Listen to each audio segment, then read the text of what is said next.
Bom dia a todos. Nosso grupo é composto por Alan Mantelli, Isadora Braga, Maria Eduarda Vanderlei, Mariana Werton Lucena e Marina Madruga. Nós vamos falar um pouco sobre aborto e infanticídio e eu vou iniciar o nosso seminário falando um pouco sobre os conceitos médicos legais relacionados ao infanticídio. Então, o objetivo da minha apresentação é realmente aprofundar o entendimento sobre o tema e esclarecer a definição legal de infanticídio, as diferenças em relação a homicídio e também ao abandono de recém-nascido. E no final também eu vou falar um pouco sobre os momentos em que o infanticídio é considerado crime. Então, a diferença principal do infanticídio e homicídio é que o infanticídio é caracterizado, de acordo com o Código Penal, no artigo 123, que está aí nos slides para vocês, como o ato de uma mãe, em virtude ao estado puerperal, matar o filho, sob a influência dessa condição do puerpério. E o estado puerperal, ele é um transtorno mental que ele é transitório, ele é resultante do parto. Então, afeta diretamente o discernimento da mãe. Então, para que o infanticídio ele seja configurado, é necessário estabelecer o nexo de causalidade entre o estado puerperal e a ação da mãe, resultando no final a morte do recém-nascido. Além disso, é importante comentar também que o crime de infanticídio ele é considerado um crime de mão própria, ou seja, somente a pessoa diretamente envolvida pode ser responsabilizada e considerada como autora do crime. Terceiros que possam estar auxiliando ou participando indiretamente, eles não são considerados como autores do crime. Eles vão ser responsabilizados como outras formas de participação, como, por exemplo, cumplicidade ou então a coautoria. Então, nesse caso, a mãe do recém-nascido, ela é o sujeito ativo do crime de infanticídio. E a legislação, ela considera que apenas a mãe pode ser autora desse crime. E quanto ao sujeito passivo, seria o nascente, se for durante o parto, e seria, ou então, o recém-nascido, que seria logo após o parto, que seria ele o sujeito passivo, que tem a sua vida tirada pela mãe. Então, o bebê acaba sendo a vítima do crime, por ser um ser indefeso e, de fato, assim, incapaz de se proteger. Já no caso do homicídio, pode passar, Maria Eduarda, por favor. Já no caso de homicídio, ele é o ato intencional de tirar a vida de uma outra pessoa. Então, tipo, não existem restrições específicas em relação ao relacionamento do agressor e a vítima, que é o caso do infanticídio, que é a mãe e o filho. Então, ao contrário do infanticídio, o homicídio ele não tem a influência do estado puerperal e nem tem outras condições mentais transitórias que vão afetar diretamente a capacidade mental e o discernimento do agressor. E o homicídio, como está aí no slide, ele é definido no artigo 121 e é considerado o crime mais é um crime mais abrangente em relação ao infanticídio. Pode passar. E quando a gente fala também em relação ao papel da perícia médica nos casos de infanticídio e homicídio, é importante entender que no caso de infanticídio, o trabalho do perito médico é fundamental, porque ele faz o seguinte, vai reunir evidências científicas e objetivas também para auxiliar na investigação e no esclarecimento dos fatos, isso tanto para o infanticídio como no homicídio. Mas no caso do infanticídio, a perícia médica ela vai poder envolver a análise do corpo do recém-nascido, buscar determinar a causa da morte, verificar se houve sinais de violência ou asfixia e avaliar possíveis evidências de planejamento ou ocultação do crime também. Além disso, o perito médico ele pode e deve examinar a mãe para poder identificar os indícios do estado puerperal e avaliar a saúde mental da mãe. Já no caso do homicídio, a perícia médica ela vai concentrar em determinar a causa da morte da vítima, ou seja, vai analisar as lesões ou ferimentos presentes no corpo, coletar vestígios, como DNA também, para identificar qual foi o autor do crime.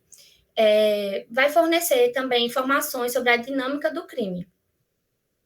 A perícia médica ela envolve técnicas e procedimentos muito específicos, como, por exemplo, exames de necrópsia, coleta de amostra de DNA, para poder ter o estudo dos vestígios presentes na cena do crime, né?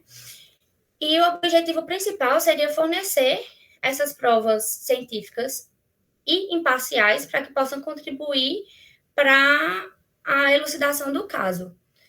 Então, a principal diferença entre o infanticídio e o homicídio seria de que reside na circunstância e motivação do crime. Então, a perícia médica ela desempenha um papel crucial na investigação de ambos os casos. E agora falando um pouco sobre a diferença entre abandono de recém-nascido e infanticídio, no caso do abandono de recém-nascido, a diferença está na ação realizada pela mãe em relação ao filho e nas consequências resultantes da ação. Por exemplo, enquanto o infanticídio ele envolve a morte do recém-nascido pela mãe, o abandono de recém-nascido ocorre quando a mãe ou algum responsável, não precisa ser necessariamente apenas a mãe, ela deixa o filho desamparado, sem os cuidados adequados para que ele tenha assistência necessária para que ele possa sobreviver. Ou seja, o abandono de recém-nascido é uma conduta em que a mãe, ou a mãe ou outro responsável, ela se omite das suas responsabilidades. Vai, nesse caso, expor a criança a riscos, tanto a sua vida como a sua saúde. E a perícia médica, em caso de infanticídio, como eu já analisei anteriormente, ela envolve a análise do corpo do recém-nascido para determinar a causa da morte, identificar os sinais de violência, sinais de asfixia e avaliar o estado mental da saúde da mãe. E no caso do recém-nascido, do abandono de recém-nascido, a perícia médica ela vai analisar as condições em que a criança foi encontrada. Verifica os sinais de negligência, vai realizar os exames médicos para poder avaliar de fato a saúde daquela criança. Então, a diferença entre o infanticídio e o abandono está na intenção do ato e no resultado final. Então, o infanticídio, sendo o infanticídio o ato intencional de matar o bebê, e o abandono seria a omissão dos cuidados e a assistência para a criança, colocando a vida dela realmente em perigo e a sua saúde também. E a perícia médica, ela é fundamental, porque ela desempenha um papel importante na investigação desses casos, porque ela vai produzir, vai fornecer evidências científicas, de fato, para poder ajudar na compreensão das circunstâncias e consequências desses atos, tanto no caso de infanticídio, como no de homicídio, e no de abandono de recém-nascido também. Pode passar.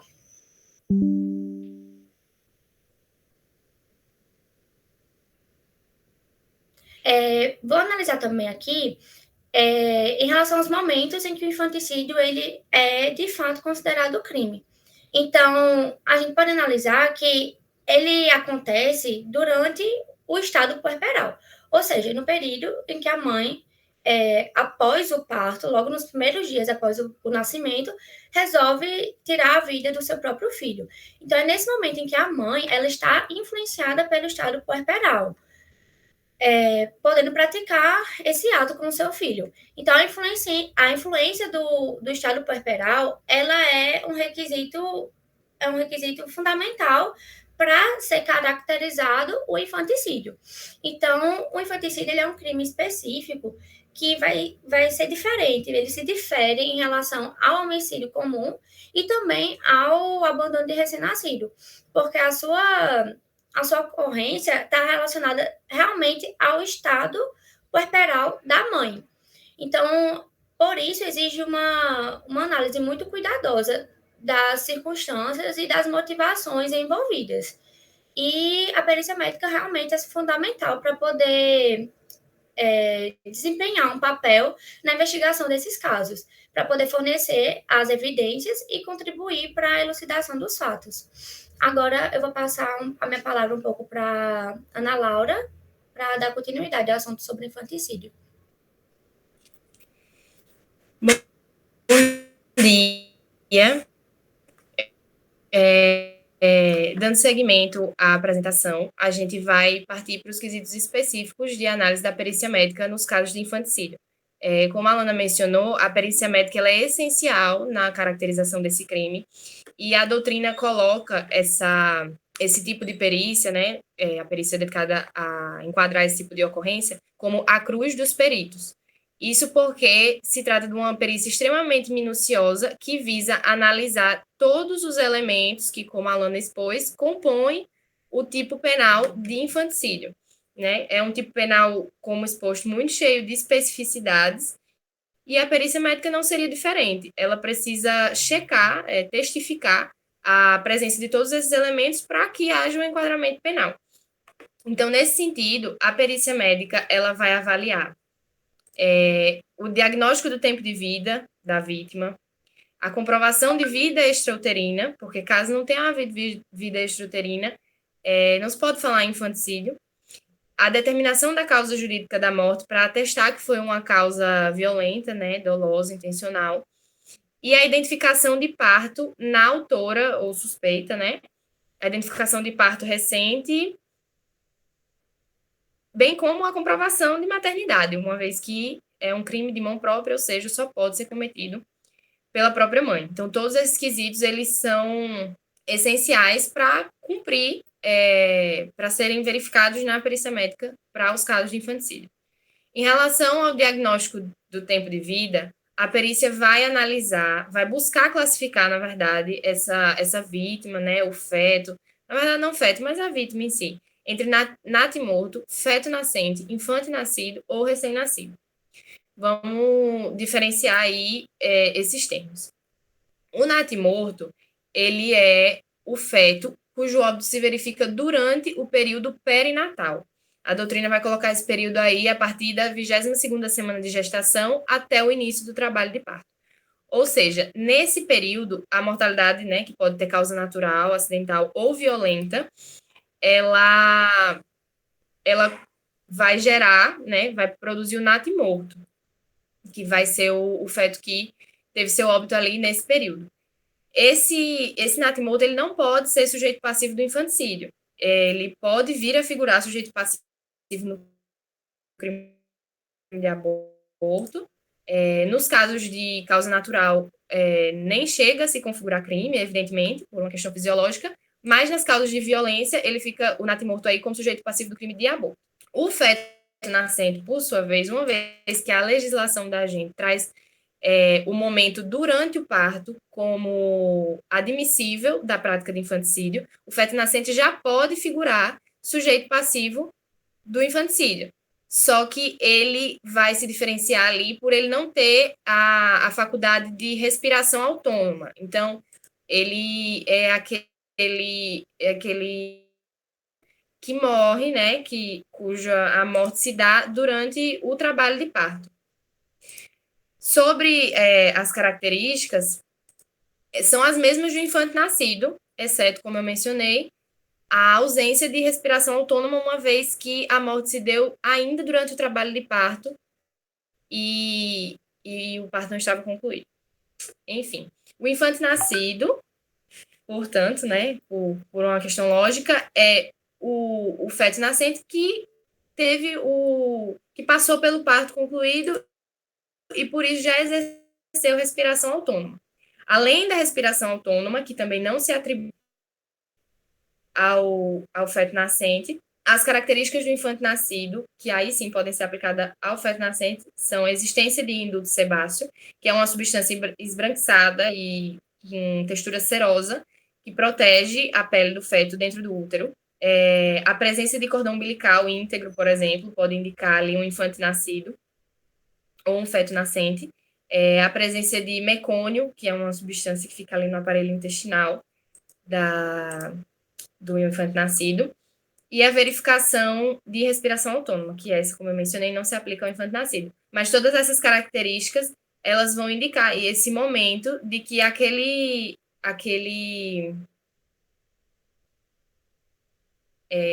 objeto, né, do crime, aquela vítima, ela não chegou a configurar como recém-nascido, porque não houve ali aqueles cuidados especiais imediatos após o parto, que, passando para a figura do recém-nascido, vai ser essencial para caracterizar a vítima como recém-nascido. O estado de recém-nascido, ele fica figurado a partir dos primeiros cuidados especiais, que é ali o corte e higiene do cordão umbilical, a limpeza do estado sanguinolento. Todos esses elementos vão transferir o quadro de infante nascido para recém-nascido. A importância dessa diferenciação para os fins da perícia médica é exatamente delimitar o sujeito passivo desse crime. Os três últimos, o infante nascido, o infante, perdão, foi.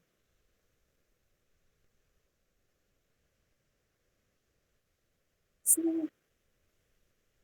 Tu quer que eu desligue a câmera?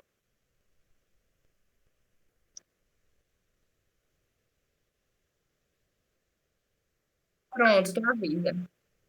Tu avisa. Beleza, tu avisa aí.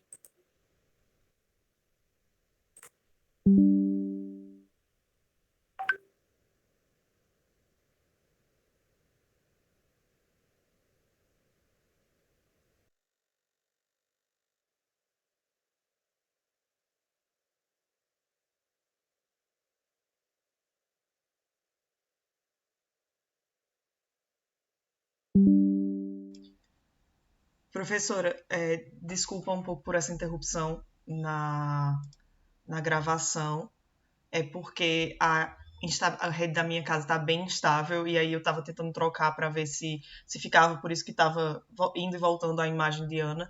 E aí a gente fez essa interrupção para ficar melhor a compreensão ao longo do resto do seminário, para a Ana terminar a parte dela para ficar mais clara a parte dela também.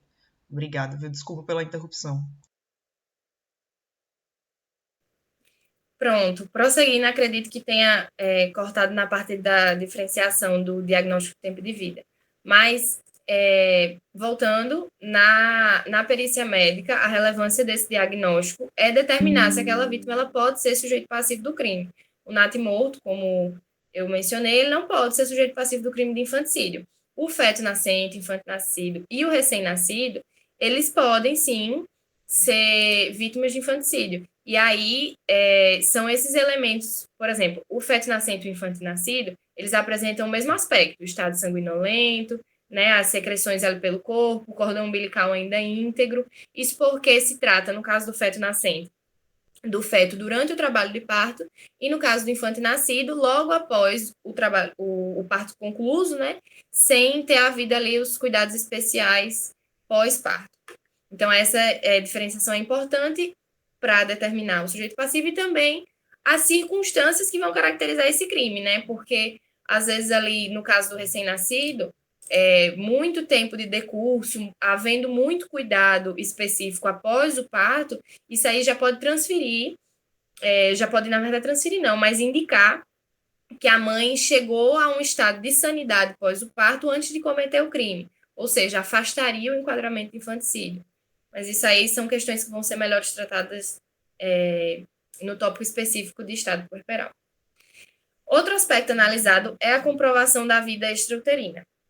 A vida extrauterina, ela é comprovada na perícia médica pela ocorrência de respiração autônoma.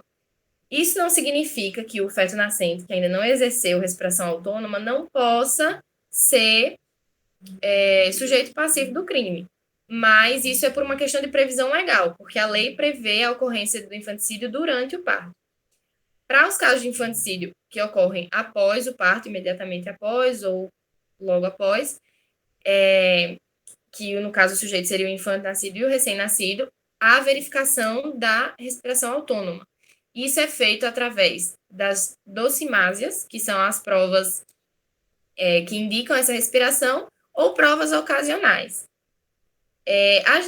As docimásias, a doutrina elenca mais de 27, elas, na verdade, retomando um pouco, do que se tratam essas docimásias, né? Elas são provas que indicam objetivamente, ao contrário das provas ocasionais, a ocorrência de vida extrauterina, porque elas apontam diretamente a respiração autônoma.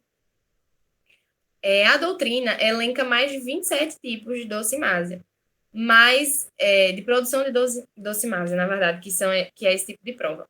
Mas vale ressaltar alguns. Por exemplo, a docimásia hidrostática, que é a mais comum. Ela é verificada a partir da densidade do pulmão comparada com a densidade em um líquido produzido por na verdade, em um recipiente, né, composto por líquidos de 4 densidades diferentes. Então, aí o nível de flutuação ou situação do pulmão dentro desse líquido vai determinar ali o quanto de respiração houve. Outro tipo é a docimásia histológica, que é a mais precisa e mais completa, que ela é feita a partir de uma análise microscópica mesmo do tecido do pulmão. E aí ela vai indicar a presença de respiração. Apesar dela ser a técnica mais completa, ela não tem tanta aplicação, não é uma aplicação tão abrangente, porque ela não é tão prática.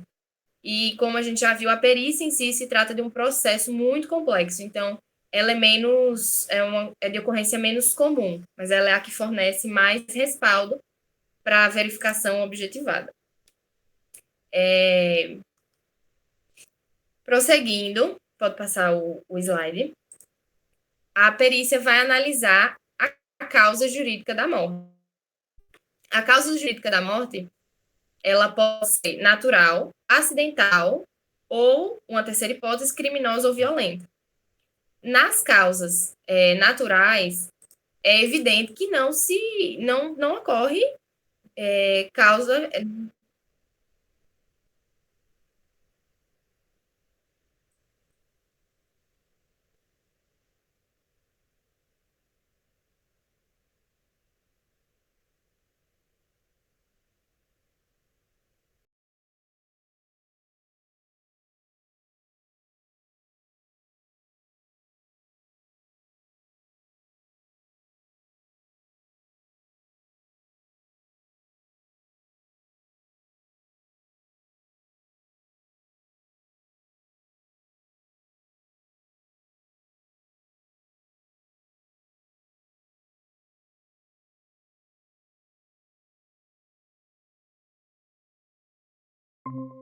Não, é porque ela tá gravando, eu acho. Não tem como.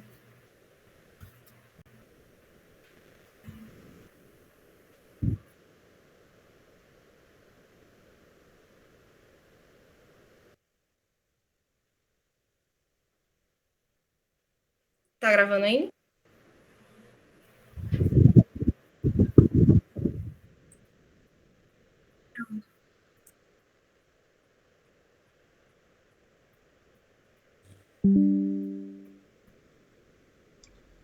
Professora, mais uma vez fazendo interrupção aqui na apresentação de Ana Laura, só para justificar o que está acontecendo. Eu acho que a senhora viu aí a imagem da gravação de tela, mas a minha internet está um pouco instável agora, porque hoje choveu, então ela fica um pouco instável nesse período. Eu peço desculpas, mas se tudo der certo agora, não teremos mais nenhuma interrupção. É por isso também que a gente está com as câmeras fechadas enquanto a Ana Laura fala, para a gente ver se consegue resolver essa instabilidade e continuar a apresentação e não atrapalhar a apresentação de quem estiver falando. Ana, tu parasse falando... Tu tinha acabado de começar a falar sobre causa jurídica da morte. Mais uma vez, desculpa por essa instabilidade. Eu não estava contando com ela, não. Mas... Enfim, vou desligar a câmera novamente. Vamos lá. Continuando. Como eu havia dito, um outro quesito de análise da perícia médica, fora o diagnóstico tempo de vida, vai ser a causa jurídica da morte. A causa de óbito, ela pode ser natural, acidental ou criminosa ou violenta, né? Criminosa ou violenta como sinônimos. No caso das causas naturais, é óbvio e automática a assunção de que não há caracterização de delito, qualquer que seja, muito menos o infanticídio, porque se trata de uma questão fisiológica. Por isso, a gente parte para as causas acidentais e criminosas.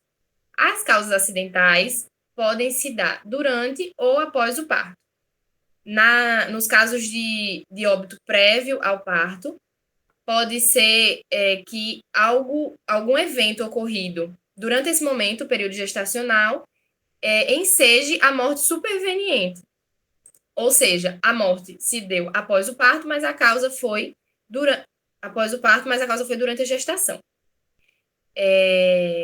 No caso das causas acidentais ocorridas durante o parto, isso vai costumar envolver complicações, por exemplo, enrolamento do cordão umbilical, compressão da cabeça na pelve da mãe, quando não há força suficiente ou a pelve é muito estreita.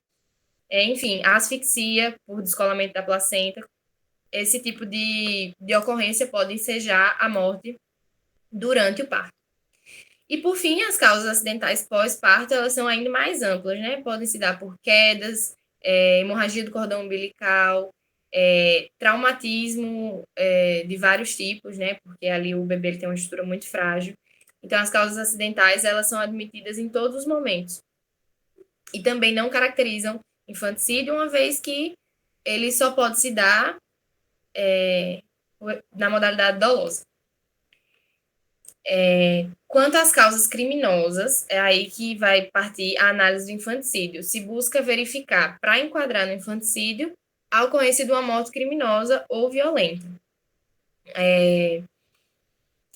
Uma ressalva importante é que, pela fragilidade e vulnerabilidade da vítima em questão, que é aí o feto nascente, infante nascido, recém-nascido, qualquer prática que, às vezes, para um adulto poderia ser provocar uma mera lesão, ou então ser um mero incidente, assim, pode gerar a morte, pode configurar até mesmo a morte criminosa, porque qualquer conduta que possa ser pelo senso comum considerada leve, pode provocar o óbito em um recém-nascido. Então, por exemplo, uma causa muito comum é, a gente conhece as energias que provocam lesões. Nos recém-nascidos, nos infantes nascidos, qualquer uma dessas energias, mesmo que de maneira mais leve, qualquer compressão que no adulto causaria uma mera lesão, pode vir ensejar a morte do recém-nascido. Qualquer contusão também, da mesma forma. Então, esse tipo de análise vai ser feita pela perícia médica, levando em consideração que o agente, a autora, a mãe, pode ter praticado uma ação não tão aparentemente gravosa, mas na intenção de gerar a morte ali da vítima. E, por fim, uma análise que também vai ser feita é a perícia de parto e a comprovação de maternidade. Ou seja, para a gente constatar que aquela suspeita ali foi a autora do crime, ela tem que ser, e verificar o crime de infanticídio, ela tem que ser a mãe biológica da vítima. Por essa razão, se houver alguma incerteza, vai ser feita a perícia de parto para identificar um parto recente. E, caso ela seja não tão concludente, também a comprovação de maternidade por exame genético. Então, os sinais de parto recente, eles são avaliados pelo aspecto interno e externo dos órgãos genitais, algumas pigmentações características da gestação, como o melasma no rosto ou a pigmentação na linha da barriga, as secreções e corrimentos vaginais e também exames laboratoriais que indiquem os níveis de hormônio. E a comprovação de maternidade, ela é feita pelo exame de DNA mesmo, o mesmo feito para atestar a paternidade. E aí, com isso, eu encerro os aspectos fisiológicos, né, mais objetivos da análise da perícia médica e passo para um outro elemento muito significativo, que é a perícia do estado puerperal, essencial também para configurar o crime. Aí eu passo a palavra para a Mariana. Oi, gente, bom dia. Eu vou dar continuidade à fala das meninas, justamente porque a gente achou muito importante trazer um tópico específico sobre o estado puerperal para que seja possível a compreensão do infanticídio. Então, nós temos que a configuração do infanticídio, como dito anteriormente, vai impor que haja essa manifestação de uma perturbação psicológica, de alguma forma, que vai ser representada pelo estado puerperal. Então, compreender o estado puerperal é fundamental para compreender o infanticídio. Pode passar, por favor. Bom, mas antes de compreender o estado puerperal, uma reflexão muito importante que a gente tem que fazer antes é acerca do puerpério em si. Então, por exemplo, a gente tem que falar sobre o seu conceito e sobre o seu diagnóstico. Isso está na doutrina médico-legal muito bem explicado. De fato, há um conceito mais bem definido do puerpério do que o estado puerperal em si, mas a gente consegue definir bem o puerpério como o período que vai começar após o fim do parto, com a expulsão da placenta, e que vai se estender até a volta das condições normais. No entanto, sua duração é um pouco imprecisa, porque, em média, vai ter de 6 a 8 semanas. Mas, por exemplo, se a mulher estiver amamentando, as condições pré-gravídicas, que vão ser as condições normais, que assim a gente pode dizer, não vão voltar. Então, uma mulher pode amamentar por 1 ano, ela não vai estar em condições normais, ou seja, condições anteriores à gravidez. E assim o puerpério se estende. Portanto, essa duração não tem um limite bem definido, embora se estime aí esse prazo de 6 a 8 semanas, mas ainda é um pouco difícil de diagnosticar. E aí a gente parte para o próximo slide, que são critérios básicos de diagnóstico no puerpério em si. Eu estou usando a classificação de Genival França, justamente porque ele usa aí um paradigma mais amplo, mais geral, para que seja possível, e é possível, a identificação da mulher no puerpério. Então, por exemplo, ele fala da análise do útero.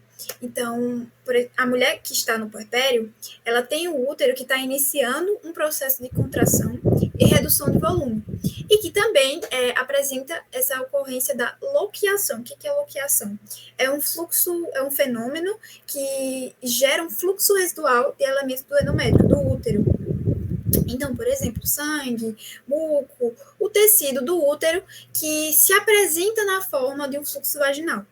Quando a gente fala do colo do útero, por exemplo, a gente vai notar algumas características bem marcantes, como, por exemplo, a flacidez, ele vai se encontrar flácido, ele vai se encontrar relaxado, em um estado de relaxamento, e ao longo do tempo ele vai gradativamente começando a se fechar, até que volte às condições normais. E aí, outros critérios básicos de diagnóstico, que Genival França traz também, é acerca da vagina e dos ovários. Então, por exemplo, na análise da vagina, o perito médico ele vai ter que analisar se há alterações anatômicas que geralmente acontecem no período puerpério. Por exemplo, a vagina fica mais ampla, fica mais flácida, pálida também, então sua coloração tende a variar bastante. E já em relação aos ovários, que a gente vai tratar agora mais da parte de ovulação, o principal fato analisado no puerpério em relação a esse tópico é que a fertilidade é quase inexistente. Então, principalmente se a mulher está amamentando, é muito difícil que haja níveis de fertilidade que sejam significativos para que haja esse processo de ovulação. Então, geralmente, a ovulação só vai ocorrer em torno da 11ª semana, então vai demorar um pouquinho para que haja esse retorno da menstruação, esse retorno de condições do organismo feminino anteriores à gravidez, à manifestação de condições gravídicas e da parturição. Pode passar, por favor. Mas uma coisa também é muito importante para que seja possível analisar o puerpério como um todo, né?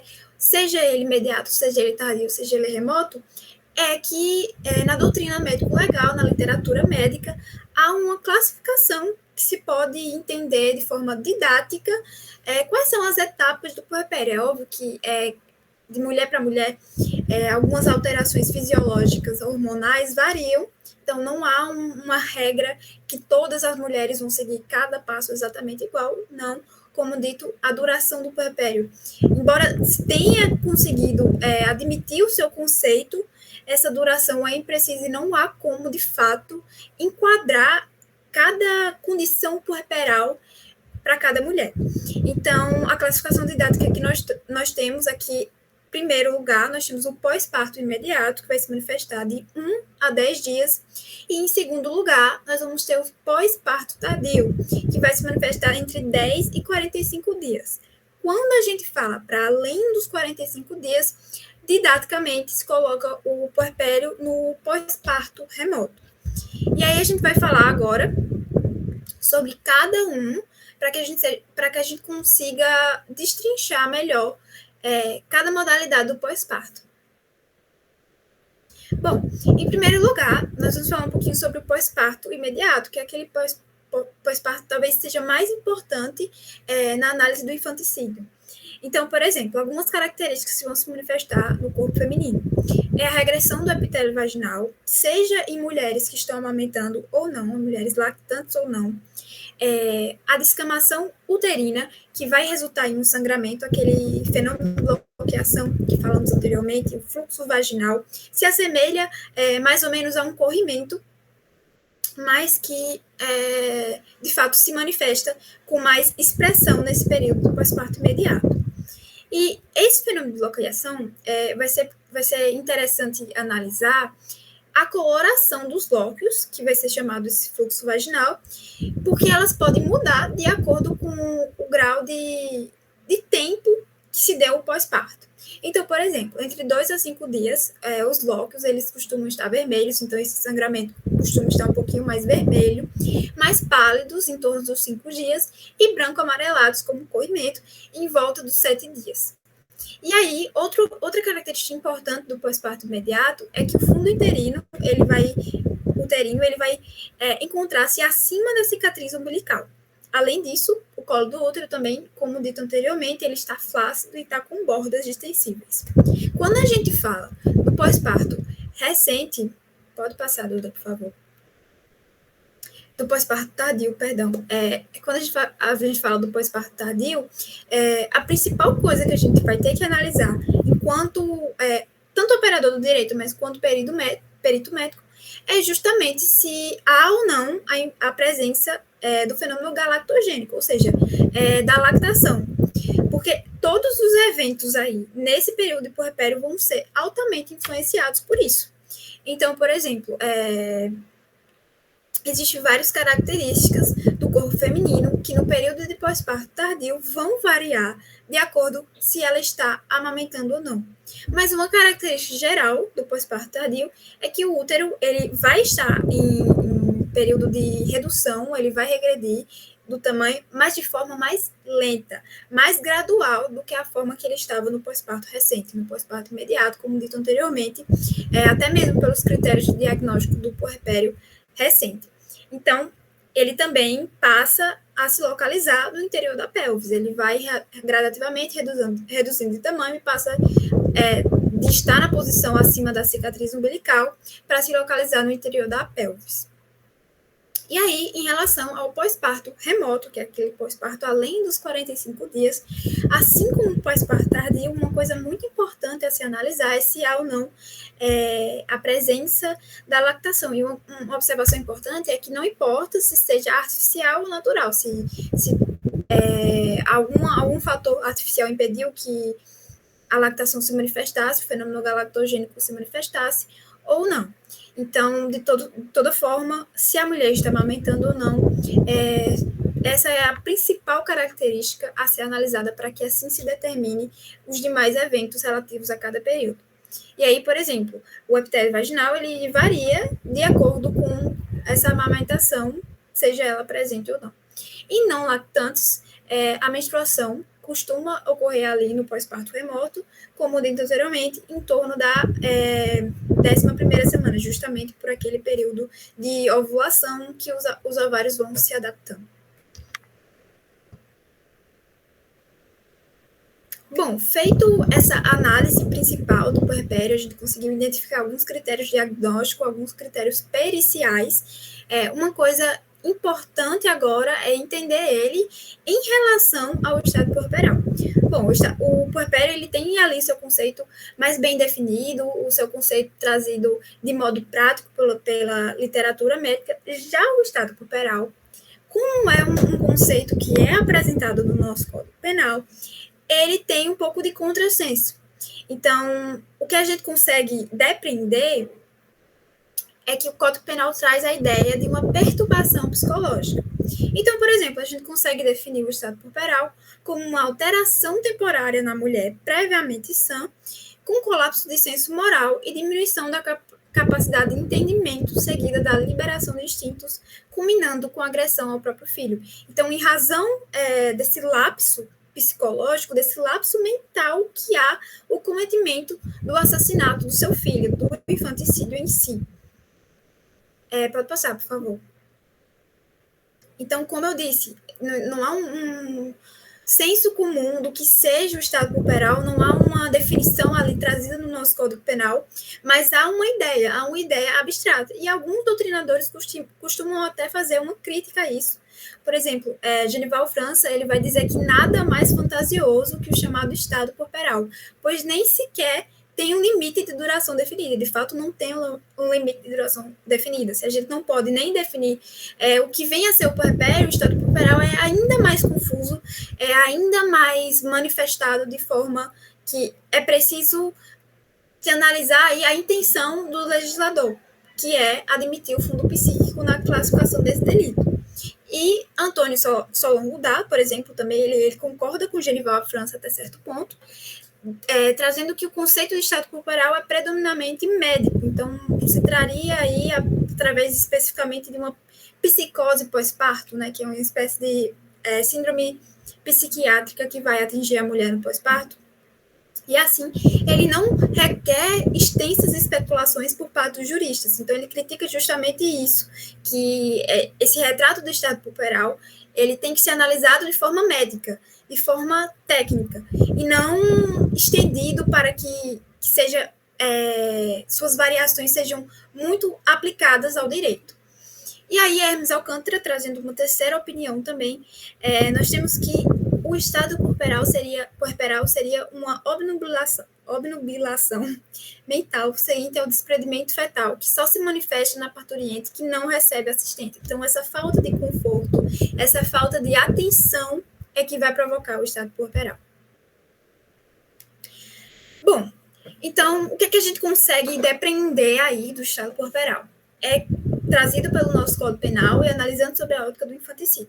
É que é uma perturbação, é uma desfiguração psicológica que vai trazer o sistema biopsíquico do estado do pós-parto como um guia à atividade legislativa e à atividade também do interpretador do direito.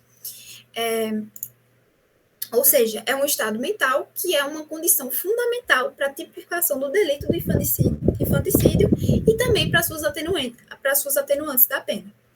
E aí, um fato biológico que a gente precisa trazer, principalmente, é que no período de pós-parto, há alterações bioquímicas e hormonais significativas. E é isso que a gente tem que analisar aqui, tanto na perícia quanto na análise daquele crime cometido em si. Pode passar, por favor. E aí, a maioria dos doutrinadores traz algumas patologias mentais que são atribuídas no pós-parto, que podem aí guiar a perícia médica em sua análise do que veio acontecer ali naquelas condições agravantes. Então, por exemplo, a gente pode falar sobre a melancolia da maternidade, mais conhecida também como baby blues, que é caracterizada pelo choro, pela irritabilidade, pela euforia, aquela mudança de humor, sensibilidade, e ela geralmente acontece entre 3 a 10 dias do pós-parto. Há também uma patologia mental também muito conhecida, que é a depressão pós-parto, que é uma depressão, tem os mesmos sintomas em si de uma depressão, mas acontece especificamente pelas condições que vão ser geradas no pós-parto. Então, aí a gente vai ter uma melancolia, uma neurastenia, a insônia, entre outros sintomas. E a duração vai ser em torno de 6 a 9 meses, mas ela pode se estender, então ela tem que ser devidamente identificada. Recomenda-se que, geralmente, o obstetra, que é aquele médico que vai tratar antes do bebê nascer, ele vai identificar fatores de risco. Hoje já se fazem vários estudos para identificar fatores de risco da depressão no pós-parto, para que haja o possível evitamento da depressão pós-parto. E aí, por fim, a gente vai trazer a psicose pós-parto. Então, é um fator de risco para o infanticídio, é a forma mais grave de síndrome puerperal. Então, portanto, ela vai trazer sintomas aí de desassociamento, como transtornos de humor, como estado de mania. Não tem, por exemplo, sintomas esquizofrênicos essenciais, então tem essa ausência de sintomas esquizofrênicos, mas é muito presente esse delírio, essa confusão mental que de fato vai tirar a mulher do estado mental que ela estaria antes às condições do pós-parto. E dura em torno aí de 2 a 3 meses. Aí pode passar, por favor. De toda forma, por fim, uma coisa que é preciso analisar na perícia médica, justamente sobre o estado mental da parturiente, é os quesitos essenciais, que eu vou trazer a classificação do Genival França, ou seja, de que, primeiro, se o parto ocorreu de maneira angustiante ou dolorosa, se escondeu-se o cadáver do filho ou não, se há lembrança ou não do ocorrido e também se há simulação, se ela simula a prática do crime, se existem antecedentes psicopáticos e se seus efeitos surgiram no parto, ou se outra perturbação mental eclodiu durante o parto ou logo após. Pode passar, por favor.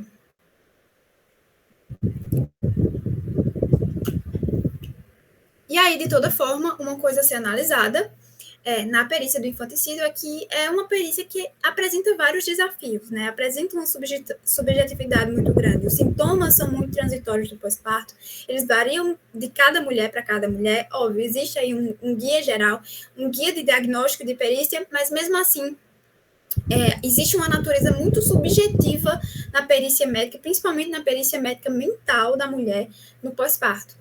Então, há uma complexidade dessa avaliação psicológica e psiquiátrica e que também é preciso analisar na perícia essa identificação de possíveis transtornos mentais ou psicopatologias e dificuldades na determinação da imputabilidade da mãe. Então, essa verificação de transtornos mentais anteriores, por exemplo, é muito essencial na determinação de se há alguma condição aí que se agravou devido ao parto, para justamente analisar o infanticídio sob a ótica desse transtorno mental que leva a mulher a cometer esse crime.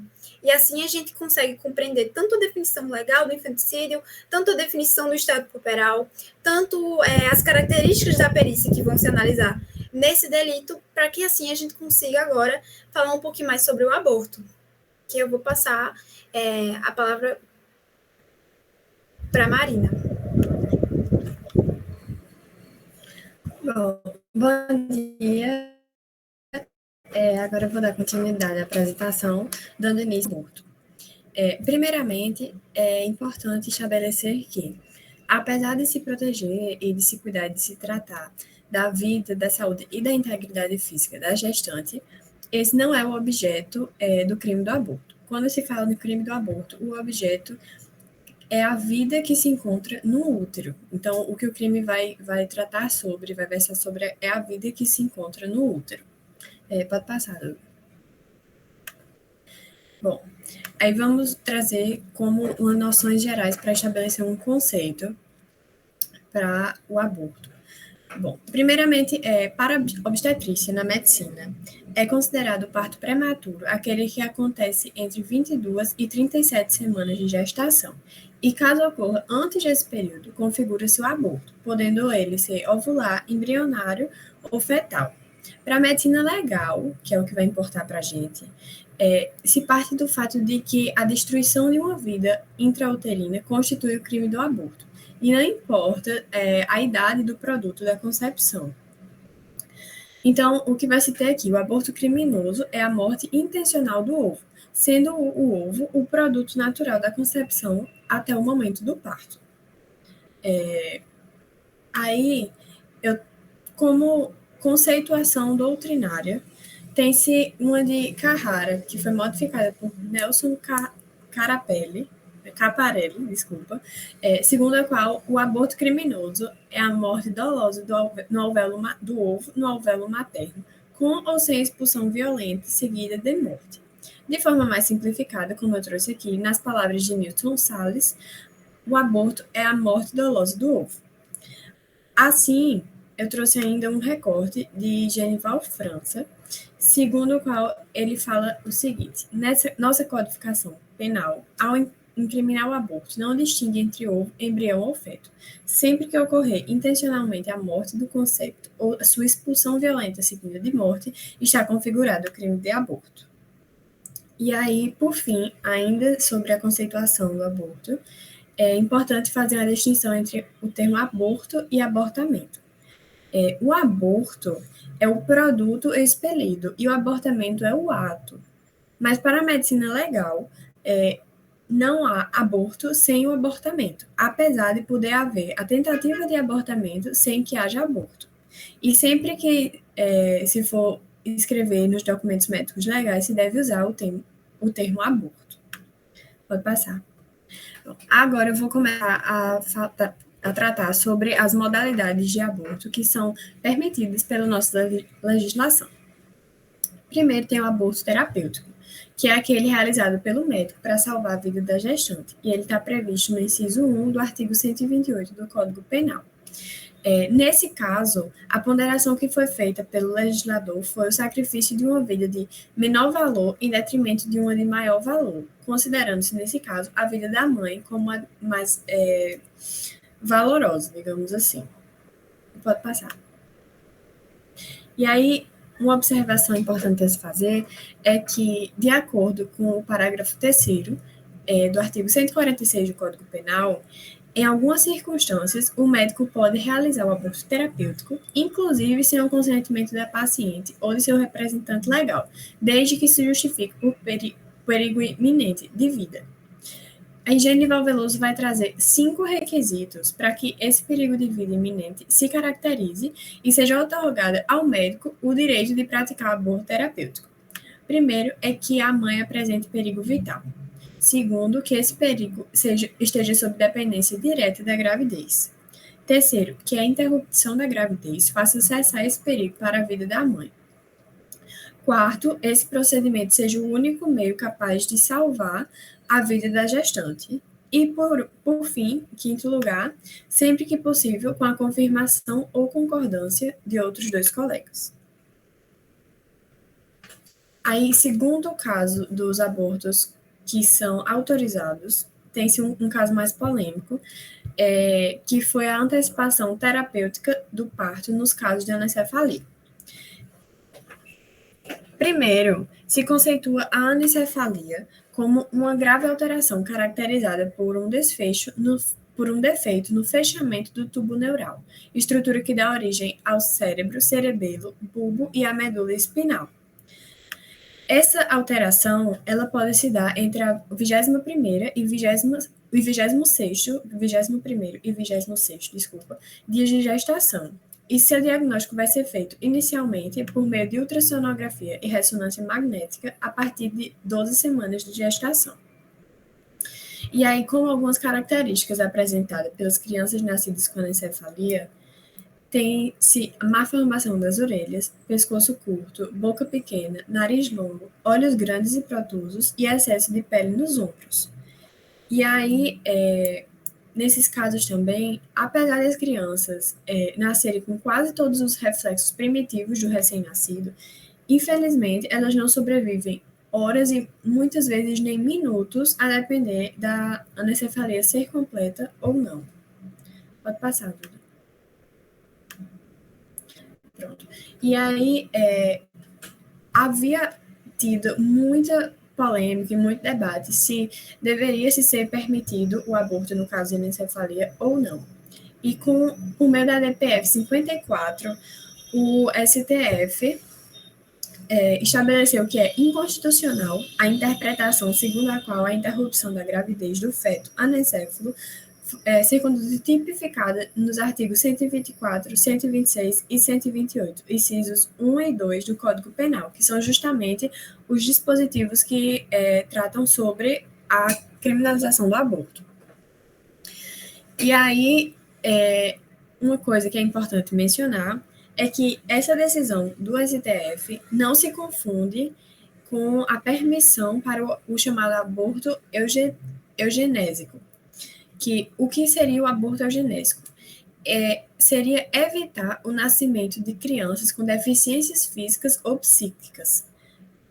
Isso não acontece no caso da decisão do STF. O que a decisão permite?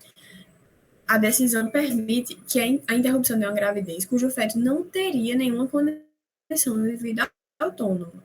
Ou seja, nesse caso não vai haver nenhum dilema ético ou um dilema legal, porque na anencefalia há certeza de que a vida não vai continuar. Além disso, embasando essa decisão, tem-se ainda o fato de que não seria justo exigir de uma mãe o sacrifício de completar uma gravidez, que naturalmente já é algo que exige muito de uma mulher, e ainda mais com a certeza de que a criança nascerá sem nenhuma chance de viver. Aí, pode passar. Pronto. Aí eu trouxe só a título de ilustração mesmo, não vou ler, mas a resolução 1989 de 2012 do Conselho Federal de Medicina, que versa a respeito do diagnóstico de anencefalia para antecipação terapêutica do parto. E aí ele traz vários dispositivos, mas eu vou só deixar realmente a título de conhecimento. Aí pode passar. Pronto. Por fim, o último tipo de aborto permitido é o aborto sentimental, também conhecido como aborto piedoso ou moral, que está previsto no inciso 2 do artigo 128 do Código Penal. Esse aborto sentimental tem sua indicação nos casos em que a gravidez resulta do crime de estupro. A questão toda a respeito do aborto sentimental surgiu, vou trazer um contexto, na Primeira Guerra Mundial, quando em diversos países da Europa as mulheres foram violentadas pelos invasores. A partir daí nasceu um movimento muito forte contra a maternidade imposta pela violência. E logo esse movimento teve uma repercussão no mundo inteiro, e hoje em dia quase todas as legislações ao redor do mundo permitem que a gestante que seja vítima de estupro aborte.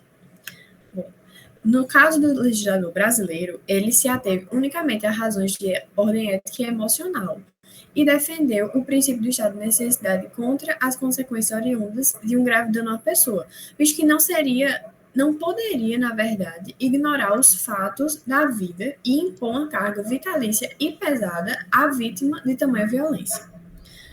Bom, para que se permite o aborto sentimental, tem 2 requisitos. O primeiro é que a gravidez resulte de estupro. Tem que haver a certificação de que realmente a gravidez é fruto de um estupro. E o segundo é o prévio consentimento da gestante, ou, se ela for incapaz de consentir, do seu representante legal. E aí, por fim, eu trago que esse consentimento da gestante ou do representante deve ser obtido por escrito ou na presença de testemunhas idôneas, como garantia, inclusive, para o próprio médico, para que depois ele não possa se responsabilizar. E aí agora eu termino a minha parte e passo a palavra para a minha colega.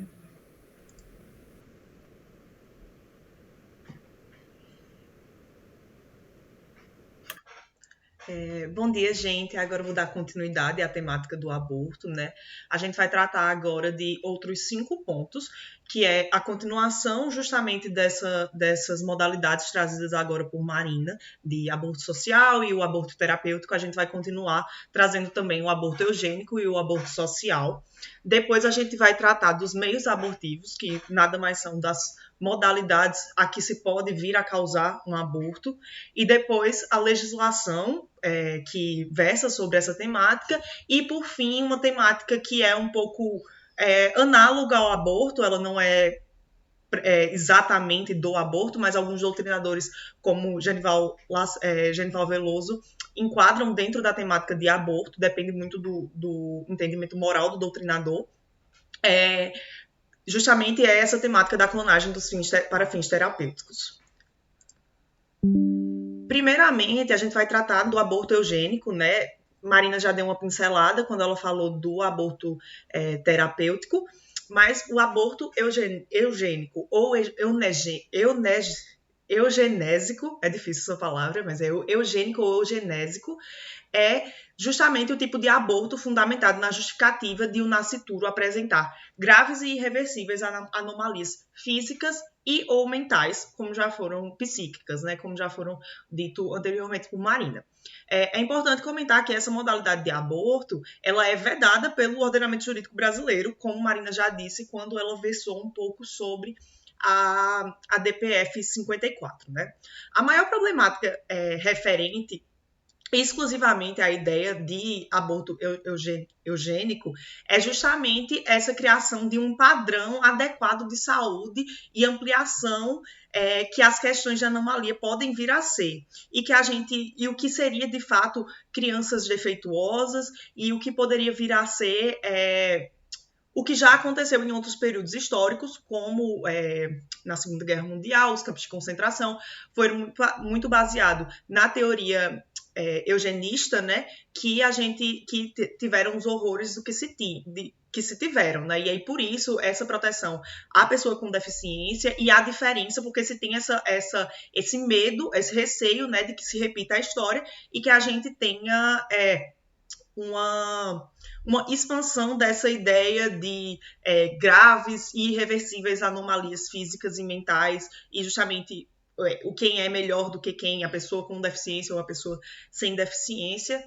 Essa é a maior problemática voltada ao aborto eugênico, mas a gente tem outras também, né? Mas se tratando especificamente dessa, Genival Veloso de França, ele faz duras críticas a essa modalidade de aborto, ressaltando que, aí eu abro aspas, ninguém é desprezível, inútil ou insignificante que mereça a morte. Ele traz um exemplo crítico justamente para tratar dos casos de rubéola, que algumas pessoas defendem que deveria haver a possibilidade de haver o aborto, porque a gestação, quando a gestante possui rubéola, o feto, né, o nascituro, o feto mesmo, ele tem uma probabilidade muito grande de vir com alguma doença, seja ela psíquica, seja ela física, mas ele argumenta que faltam dados concretos para que tenha essa relação, e ele é dissidente dessa modalidade de aborto em casos justamente de gestantes com rubéola e outros casos também, né? Ele argumenta, por exemplo, mais para frente a gente vai notar, como Marina falou, que os casos de anencefalia, eles na verdade são um aborto terapêutico, e tem uma divergência isso na doutrina, mas isso a gente trata um pouco mais para frente. Uma outra discussão, né, que é um pouco mais abrangente para a questão do aborto, é justamente sobre quando se dá início à vida uterina e quando que a gente pode enquadrar essa interrupção da gravidez no tipo penal do aborto, né? Essa questão ela se amplia para todo o aborto, não só para os casos de aborto eugênico, mas ela é bem importante trazer essa discussão nesse momento para que a gente fale um pouco sobre os fetos anencéfalos, que é o que a gente vai tratar agora, né? Como Marina já falou, por decisão liminar, por ADPF, né, o Supremo caracterizou esse tipo de aborto como uma antecipação terapêutica do parto e que protege a vida que vem a ser, né? Então, como não há potencialidade da vida extrauterina do feto, então ele fala justamente sobre essa questão de que não há necessidade que seria uma violação à dignidade da mãe manter essa gravidez em curso, mesmo sabendo que horas ou dias depois, no máximo, o feto vem a morrer. A criança, no caso, né? E aí deve-se respeitar a autonomia da vontade e o desejo da mãe de continuar ou não, ou de interromper, de fato, a gravidez, né? Nessa decisão, foi decidido que seria possível que a gestante se submetesse à operação terapêutica de parto de fetos anencéfalos a partir de um laudo médico atestando a deformidade e a anomalia que atingiu o feto. Foi declarada, segundo o relator, né, Marco Aurélio, que justamente não se trataria de uma outra modalidade no artigo 128, mas, na verdade, não é uma exclusão de punibilidade, é uma antitipicidade do fato. Então, esse fato ele não se enquadra na conduta do aborto, mas ele não se configura como um excludente de punibilidade. É preciso ressaltar, como já mencionado, que inclusive por Marina, que Genival Veloso de França, ele não considera o aborto de feto anencéfalo como um aborto eugênico e nem como essa questão. Ele considera realmente como uma coisa à parte, mais semelhante a um aborto terapêutico do que um aborto eugênico, mas há diferenças doutrinárias significativas nesse assunto. Um outro tipo de modalidade de aborto, que também não está dentro das excludentes do 128, né, do artigo 128, que são as exclusões de punibilidade, é justamente o aborto social. Ele consiste na interrupção da gravidez por motivos econômicos ou sociais, ou seja, a gestante deseja realizar o abortamento por considerar que não teria condições financeiras ou econômicas, ou econômicas, né, ou interferiria muito na situação econômica dela atual, e aí por isso ela decide fazer o abortamento, né? Nesses casos, como eu já disse, ele é vedado pelo Código Penal e ele é criminalizado. Mas a gente precisa tratar um pouco sobre um outro tipo de repressão, que é a repressão social, uma repressão hospitalar, médico-hospitalar, que acontece nos casos em que a gestante pode vir, que às vezes tem alguma complicação do aborto clandestino, e a gestante pode vir a ter alguma complicação de modo que seja hospitalizado, né? E aí eu encontrei esse artigo bem interessante, inclusive de pesquisadores da Universidade da UFPB, né, que chama O Aborto Provocado e os Direitos Sociais, problematizando a assistência à saúde oferecida às mulheres em situação de abortamento. Nesse caso, nessa pesquisa, né, eles foram escutados vários profissionais e também alguns pacientes que estavam lá numa maternidade aqui de João Pessoa, estavam hospitalizados em consequência de complicações por abortamento clandestino. E há uma questão muito grande em relação ao sigilo médico, porque o médico ele não pode, por questões éticas, denunciar que houve um abortamento por conta do sigilo médico, né? Então, mas mesmo assim, eticamente, o médico deve oferecer o auxílio irrestrito a qualquer pessoa que esteja necessitando de ajuda, né? Mas o que a gente percebe na realidade com essas pesquisas é que muitas vezes há uma repressão moral e social muito grande, né? Essa profissional entrevistada número 1, que foi trazida pelo artigo, diz: tem diferença. Ela foi questionada acerca da diferença entre uma pessoa que está lá, uma paciente que está lá em decorrência de um aborto natural e uma que está lá decorrente de um aborto provocado, né, clandestinamente. E aí ela diz que tem diferença sim, até assim, porque aquela que provoca, sabe, sempre tende a ser má.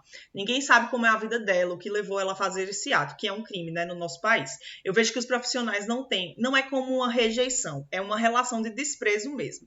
E aí outra profissional relata, de uma forma geral, sim, já vi casos de demora na curetagem para agir provocado, podendo causar até uma coisa mais grave. Também não tem ética profissional no tratamento. Então, você percebe que é uma questão latente, inclusive dentro da própria comunidade hospitalar, médico-hospitalar, né, do tratamento de pessoas que são hospitalizadas em decorrência de aborto clandestino. Agora, tratando dos meios abortivos, Genival Veloso de França, ele classifica-os como tóxicos ou mecânicos. Ele argumenta que, apesar de alguns classificarem como medicamentosos e mecânicos, não existe nenhuma substância que por si só seja abortiva, mas sim a intoxicação do organismo da mãe e, como consequência, a morte ovular, embrionária ou fetal por meio de uma circulação placentária. Então, os meios abortivos tóxicos seriam justamente aquelas substâncias responsáveis por intoxicar o organismo materno e podendo ser de origem vegetal ou mineral e vindo a causar a morte do óvulo, a morte ovular, embrionária ou fetal em decorrência justamente dessa intoxicação do corpo da mãe e dessa conexão circulação, né, placentária. E os meios mecânicos seriam aqueles que são responsáveis por atitudes mecânicas que possam vir a ocasionar um aborto, né? E aí eles são divididos em meios diretos e meios indiretos. Os meios diretos são aqueles usados na cavidade vaginal, no colo do útero ou na cavidade uterina, e os meios indiretos são aqueles de maneira extragenital, que ocorrem em decorrência de compressões ou traumatismos abdominais. Eu trouxe também uma outra classificação, que é a do Manual MSD, que é um livro-texto médico mais utilizado no mundo todo, e o texto de livro médico mais publicado mais antigo na língua inglesa. Então, é uma fonte bem confiável, né? E essa é mais voltada para os profissionais sobre as modalidades de abortamento, mas só a título exemplificativo, eles trazem que os meios abortivos se dividem em dois: a evacuação instrumental do útero depois da dilatação do colo do útero e indução médica farmacológica para estimular as contrações uterinas. Então, justamente, é bem semelhante à questão que Genival trouxe, só de uma forma distinta e trazendo quais são as modalidades que devem ser usadas, dependendo da semana, qual método deve ser utilizado. Agora, tratando um pouco da evolução legislativa no contexto internacional, né, dessa tipificação do aborto como crime, e eu trouxe algumas principais referências do mundo antigo. Primeiro, né, a gente tem o Código de Hammurabi, que é um dos códigos mais antigos que a gente tem descritos, né, escritos, e que a gente tem essa confirmação da existência, e nele já trazia referências ao aborto, mas apenas a punibilidade de terceiros, sem nenhuma referência à prática abortiva realizada pela própria gestante. Já os assírios, eles puniam a grávida que praticava o abortamento com a empalação e privavam-a de sepultura, né, que era uma questão cultural bem forte. O Código Persa, ele foi bastante inovador quando ele trouxe o conceito de coautoria, considerando igualmente responsáveis autores e cúmplices. Isso foi uma evolução legislativa bem significativa. Já os gregos, eles divergiam entre si, né? Solon e Lucurgo, eles eram contrários ao aborto, mas Platão e Aristóteles diziam que poderia vir a acontecer se não tivesse sopro de vida.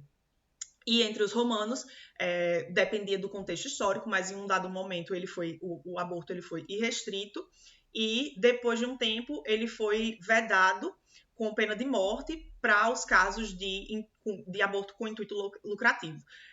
Genival também traz uma questão um pouco sobre a moral quando teve a criação, né, da religião cristã, e aí com a absorção da religião cristã pelos impérios europeus, teve uma diferença na tratativa, até também traz uma questão das visões da Idade Média, mas achei que a título exemplificativo a questão antiga, para a gente ver que realmente é um instituto bem antigo, discutido há muitos anos, então só a título exemplificativo. Agora, se tratando no contexto brasileiro, a gente tem o Código Imperial de 1830 e o Código Penal Republicano de 1890. E o aborto estava tipificado nos dois, apesar de estar com uma redação distinta. Nos dois, ele estava tipificado no capítulo de crimes contra a segurança da pessoa e da vida.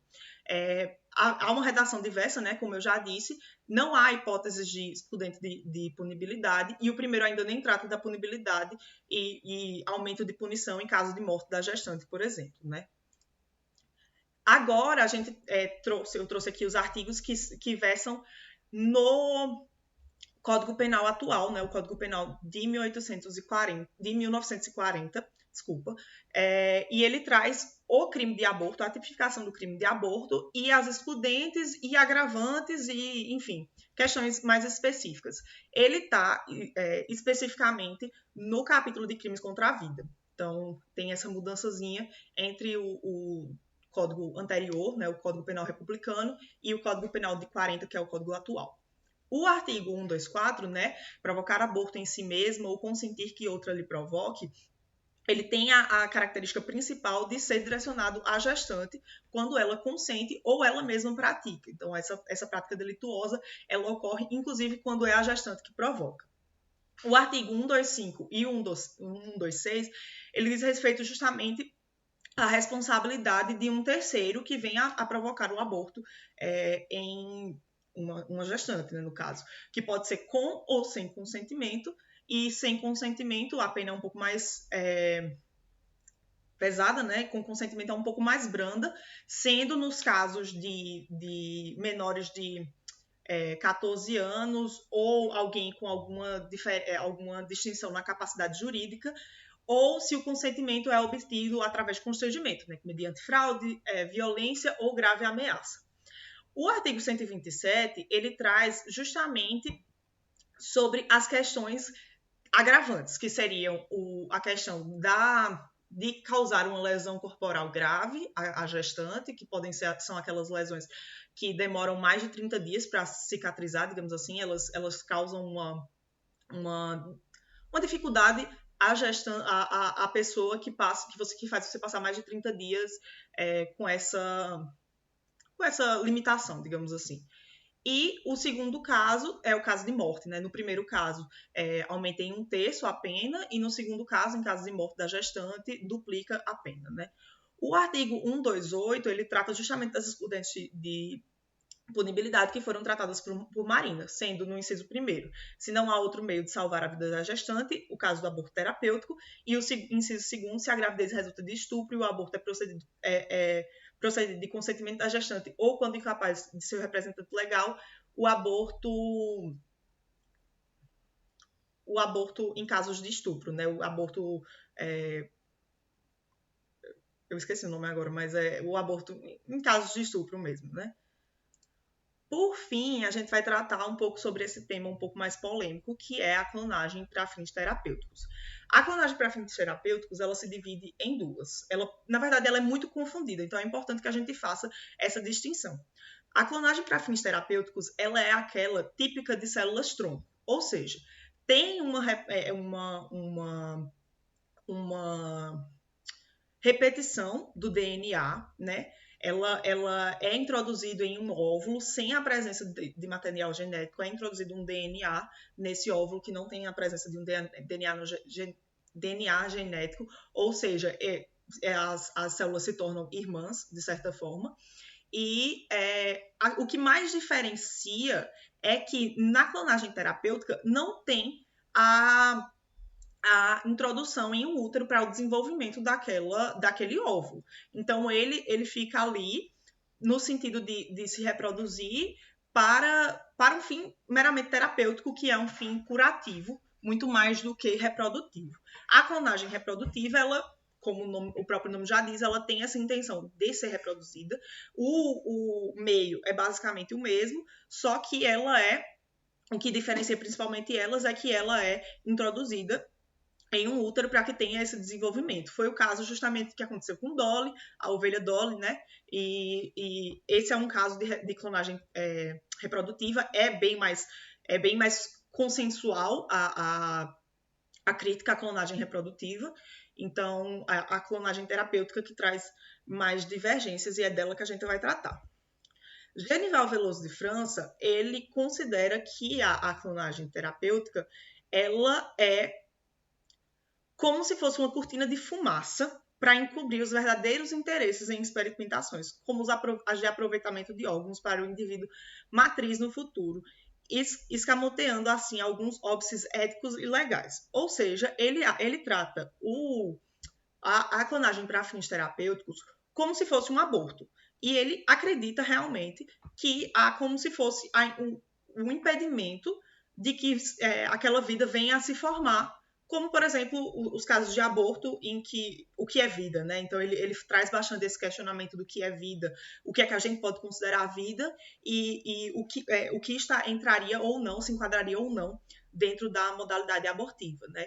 Ele é muito contra a clonagem para fins terapêuticos, tanto que ele diz assim, né? Se for aceito tal projeto, estariam consagrados a ciência sem limites, o canabilismo científico e o cobaísmo humano. Mesmo que a personalidade civil do homem surja após o seu nascimento com vida, os direitos de nascituro estão protegidos desde a sua fecundação, existindo como uma instituição própria e independente, objeto da relação jurídica fundamentada no respeito à vida humana e uma expectativa de quem venha a ser uma pessoa. Então, ele considera mesmo essa clonagem para fins terapêuticos como se fosse uma que viesse a ser vida, né? Uma possível vida.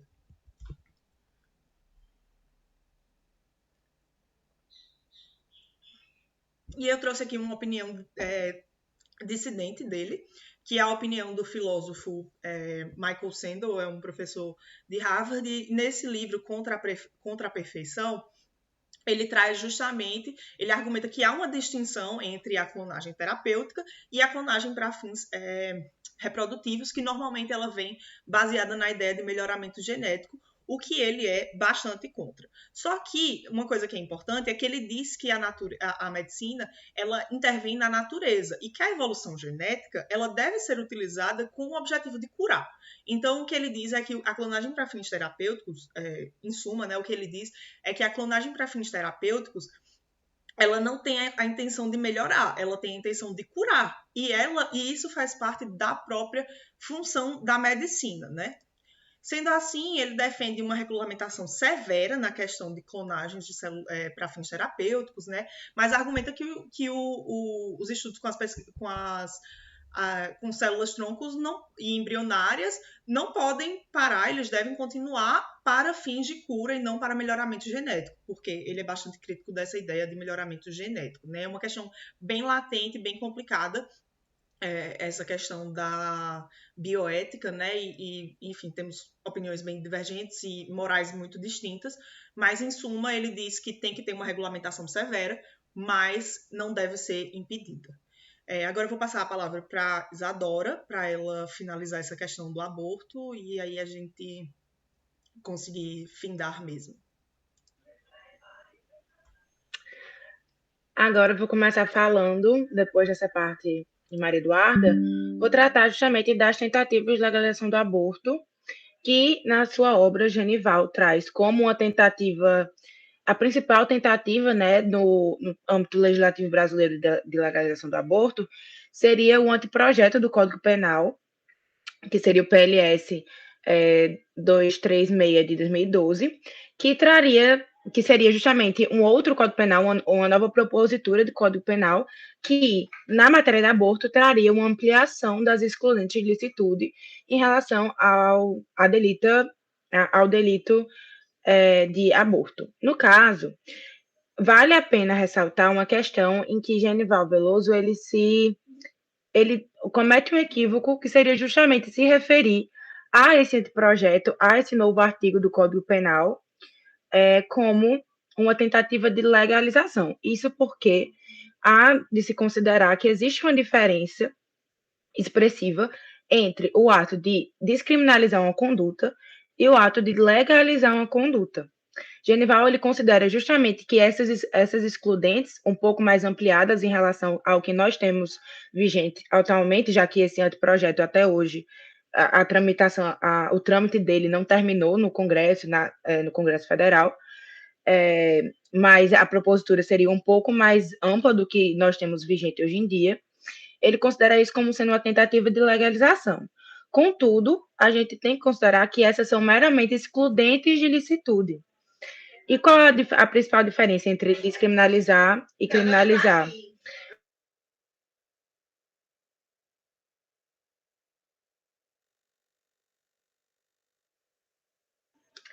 Perdão.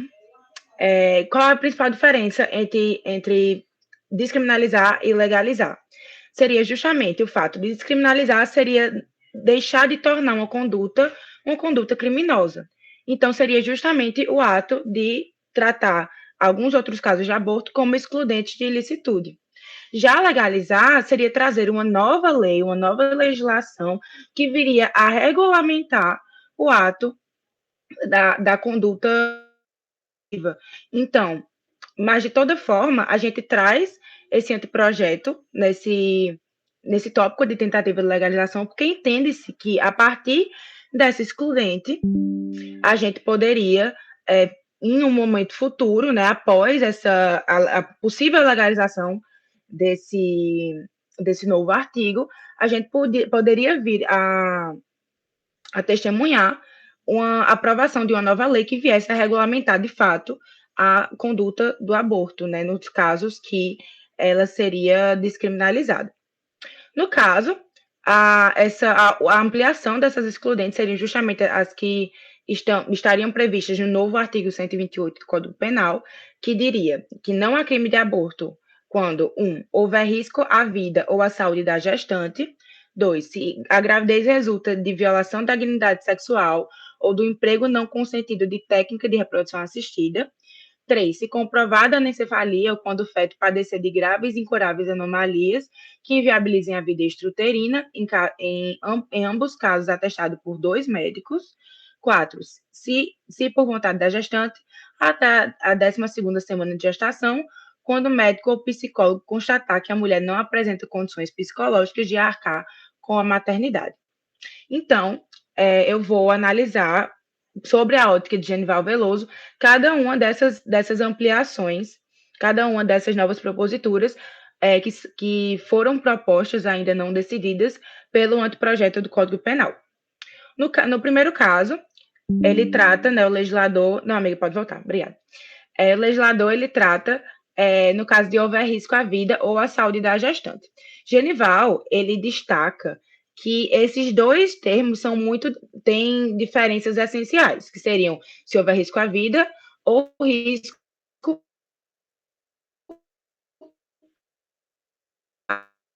à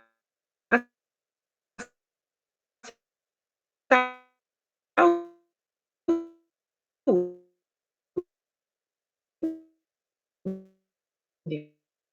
Desde que a pessoa realmente pode vir a falecer. Eita, qual foi a última coisa que deu para ver?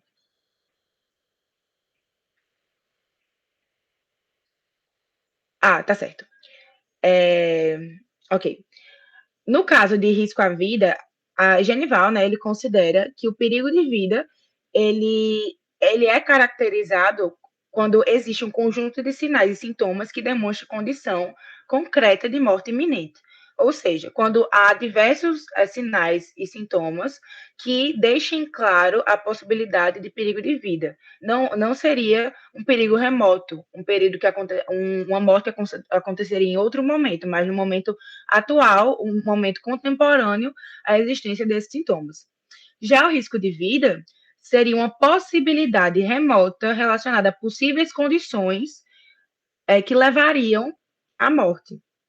Então, seria um prognóstico, uma possibilidade, e que seria justamente a questão do risco à saúde, que seria um pouco mais amplo do que o risco à vida.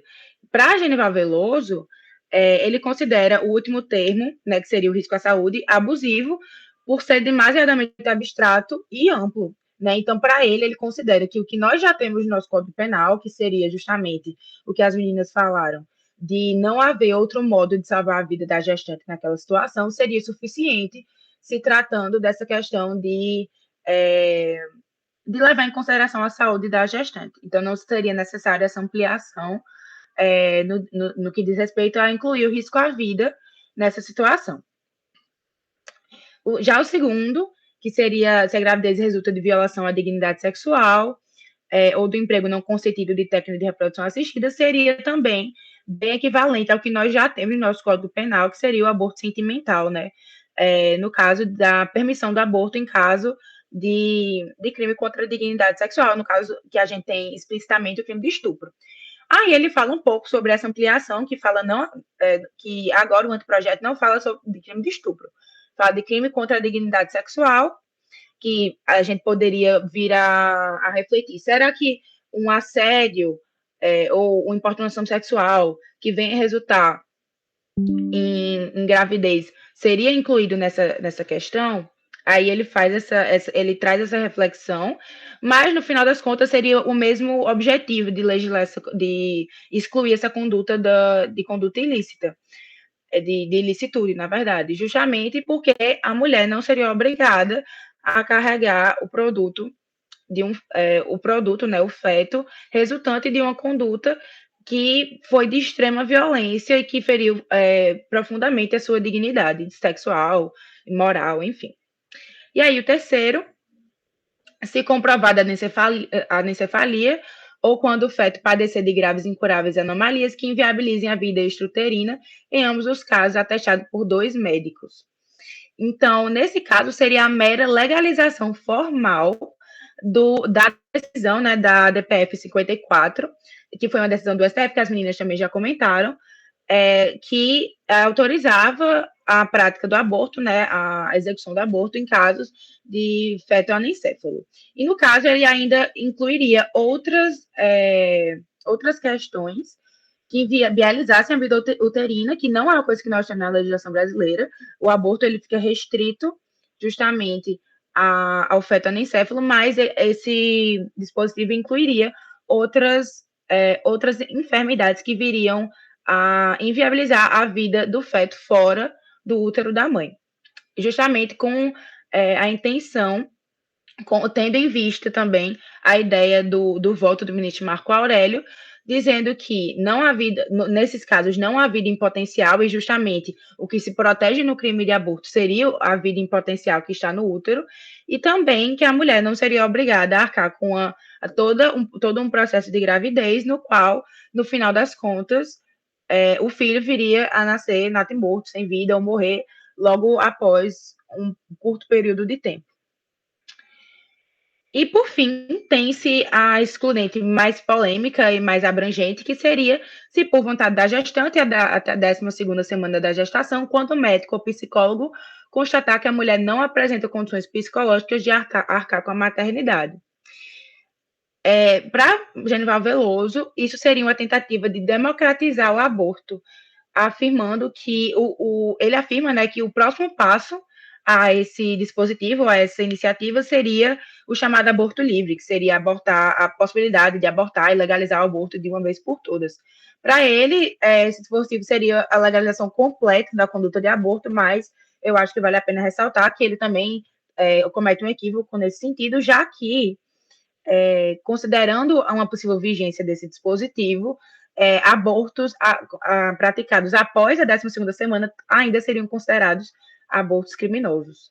Então, a gente consegue ver as opiniões de Genival Veloso nesse sentido. Pode passar, Duda, por favor.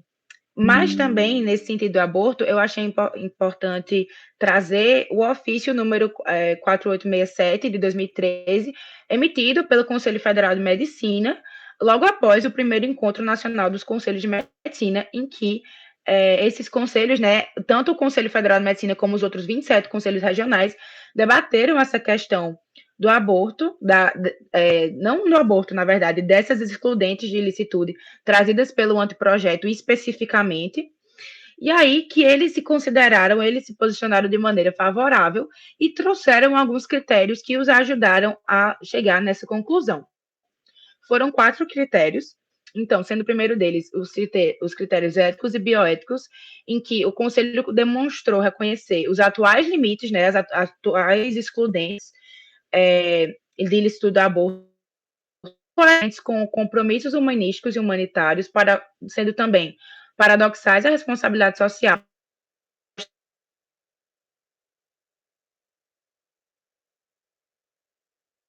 tratados internacionais sobre isso. Eles consideram que deveria ser melhor levado em consideração princípios como o da autonomia, beneficência, não maleficência, justiça e imparcialidade, na consideração de de ilicitude. Ele considera que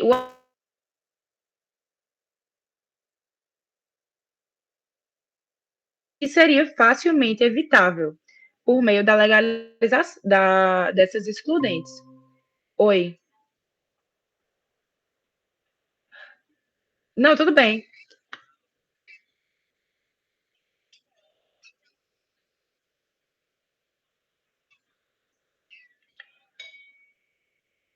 Beleza. Calma, vou recapitular.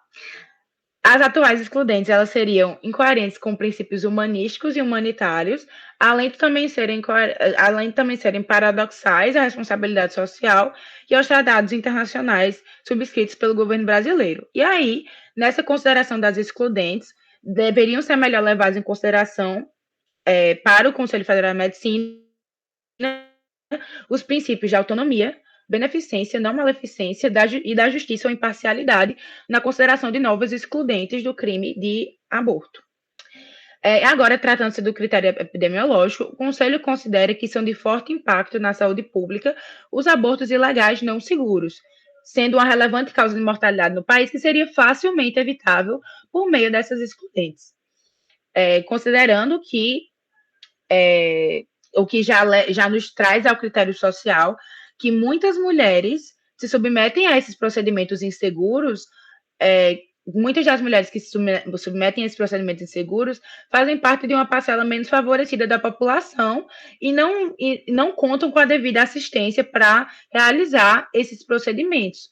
Então, elas acabam sofrendo as complicações, né, dos abortos criminosos e acabam vir a falecer ou a ficar gravemente doentes, o que acaba sobrecarregando a saúde pública do Brasil, a saúde pública do nosso país.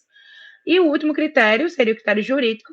O Conselho ressaltou que a proposta apresentada pelo anteprojeto, e deixou isso bem claro, que a intenção não seria descriminalizar o aborto, como eu falei, mas sim ampliar o leque de excludentes da ilicitude da conduta, e dessa forma a gente consegue ver que o aborto continuaria a ser crime, apenas com excludentes mais amplas, que viriam a ajudar outras questões sociais e questões de saúde no Brasil. Pode passar, Duda, por favor. E aí, eu trouxe de volta nessa questão da opinião de Genival Veloso, justamente porque a gente consegue ver que ele tem uma opinião um pouco mais conservadora em relação ao Conselho Federal de Medicina, por exemplo.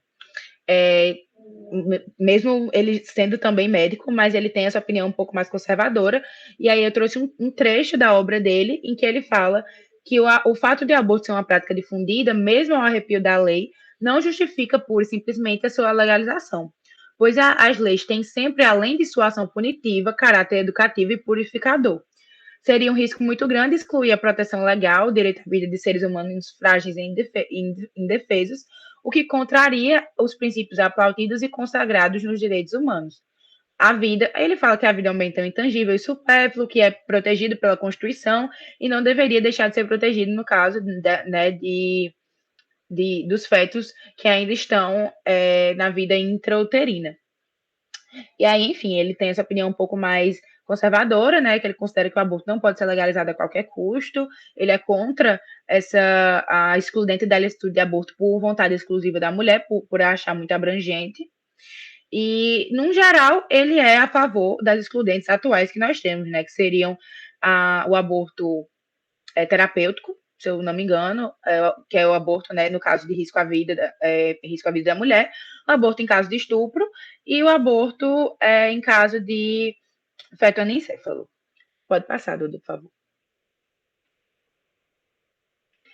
E agora a gente vai tratar um pouco das complicações de aborto criminoso, que seria justamente as complicações trazidas pelo aborto inseguro que eu acabei de mencionar. Ele pode acontecer por duas vias. O aborto tanto pode acontecer por ingestão de substâncias tóxicas, e a complicação, no geral, que pode ocorrer seria a ocorrência de intoxicações no organismo da gestante, que podem variar, né, esses efeitos, desde leves desconfortos, enfim, até a morte efetiva da mulher. E, no caso de aborto mecânico, as complicações são um pouco mais diversas, sendo as mais graves a embolia gasosa, que seria justamente o que ocorre quando o ar entra pelas veias do útero, também as perfurações uterinas, as lesões nas alças intestinais, peritonite, se eu não estou errada, o tétano pós-aborto também, que pode ser causado pela utilização de instrumentos enferrujados, mas também podem vir a ocorrer lesões um pouco mais simples, que podem afetar a parede vaginal, como justamente as lesões na parede vaginal, os fundos de saco vaginais, o colo do útero ou apenas o útero em si. Podem ocorrer algumas lesões que podem vir a ser menos graves. E também ele trata um pouco sobre as perfurações e rupturas, e elas têm uma leve diferença para ele, que seria, no caso, as rupturas ocorrem no final da gestação e estão localizadas principalmente no segmento inferior ou no corpo do útero, e há um diagnóstico diferente, né, em relação às suas características, e a perfuração há sempre um trajeto reto, enquanto na ruptura, além do trajeto tortuoso, as bordas são irregulares, o que a gente pode ver, inclusive, características de lesões que a gente estudou no começo da disciplina, que seriam as lesões perfurantes e as lesões contundentes, e lesões contusas, no caso. E tratando agora, né, da parte da perícia em caso de aborto, a gente tem algumas questões que devem vir a ser analisadas nesse caso, né, na feitura da perícia. São elas o exame da vítima, a exclusão do aborto traumático, ou eu escrevi traumático 2 vezes sem querer. Não, é isso mesmo. A exclusão do aborto traumático, ou do aborto incidental, na verdade. A evidência de provocação do aborto, identificação do meio causador e exame dos restos fetais. Pode passar, Duda. No caso, a gente tem 4 possibilidades. O exame da vítima é um quesito que é bem mais extenso que os outros, então eu vou tratar dele mais especificamente. Mas a gente tem 4 possibilidades no caso do exame da vítima, que diferem entre si, que seria o aborto em mulher viva, o aborto recente em mulher viva, perdão, o aborto antigo em mulher viva, o aborto recente em mulher morta, o aborto antigo em mulher morta. Pode passar. No caso, eu trouxe em 2 blocos, né, a perícia do aborto em mulher viva e a perícia do aborto em mulher morta. No caso do aborto recente em mulher viva, o perito ele deve considerar que há uma semelhança do aborto com um parto em miniatura. Então, deve-se atentar às mudanças anatômicas. Porém, também deve-se considerar que a maioria dos abortos são provocados no início da gestação, normalmente não se deixa, são mais raros os abortos que são no final da gestação. Então, às vezes, essas alterações anatômicas não são tão claras. Então, para isso, recomenda-se a biópsia da mucosa uterina para procurar por formações de vilosidades coriônicas, para realmente chegar numa conclusão de que havia a gravidez. Também devem ser realizados exames dos seios, considerando características como questões, né, como a pigmentação da auréola, rede venosa de Haller, tubérculos de Montgomery e secreção também, a presença de cloasma, linha negra, hipertricose, entre outros sinais que possam vir a dar sinais sugestivos de gravidez na parte das mamas. Também o exame dos órgãos genitais, que é imprescindível, né, para o diagnóstico do aborto, no caso, principalmente, né, de aborto mecânico, que seria um edema nos pequenos e grandes lábios. Raramente existem lesões no período e na fúrcula. Identificação também serve muito essa parte do exame dos órgãos genitais para identificar os objetos utilizados no procedimento e também as lesões deixadas pelos instrumentos, como a pinça de Museau e como as pinças de Museau no colo do útero. E também tem a análise dos fluidos, né, que fluem através dos órgãos genitais, que também podem sugerir a gravidez e também pode possibilitar o diagnóstico de uma gravidez ectópica, por exemplo. E tratando-se do aborto antigo em mulher viva, a gente tem que considerar que, diferentemente do aborto recente, quanto mais antigo o aborto, mais difícil torna-se a perícia, pois os sinais mais expressivos da conduta do aborto acabam por desaparecer com o tempo. Então, é um caso de perícia que deve acontecer o quanto antes, sendo até um caso de urgência pericial, digamos assim, porque depois de um determinado período de tempo, os sinais sugestivos, tanto do aborto, as lesões decorrentes de aborto, como os sinais sugestivos da gravidez, eles desaparecem porque o organismo da mulher vai voltando ao estado pré-gravidez. Então, a exatidão no diagnóstico acaba sendo dificultada. Pode passar, Duda. Obrigada. Agora a gente trata da perícia do aborto em mulher morta. E no caso do aborto recente, há uma maior precisão no diagnóstico pela possibilidade de realizar a necrópsia. Então, é possível analisar, além do que já foi dito, né, que é a questão das mamas, dos órgãos genitais, das secreções, enfim, dos fluidos, né, há a possibilidade de analisar os órgãos internos. Então, é possível analisar as lesões presentes no útero, a posição do útero, a presença de lesões e secreções no leito uterino, medir as dimensões e a forma do corpo uterino, né, porque o útero ele expande para receber o feto, examinar outras questões que só são possíveis de análise pelo fato da morte da mulher, né, que há a possibilidade de fazer esse exame interno, como também o exame dos ovários, que se deve buscar a presença de corpo amarelo e diferenciá-lo do estado de menstruação, o que ajuda em identificar se havia gravidez, né, já que a gravidez é um pressuposto necessário e essencial para a realização do aborto. E também, além disso, devem ser consideradas as informações concedidas pelo hospital, porque às vezes, né, a mulher que realizou o aborto acaba passando mal, e aí vai para o hospital e falece no hospital, e aí há o laudo médico que o perito pode ter acesso para ter mais exatidão também nas questões o que estava acontecendo antes do efetivo falecimento da gestante.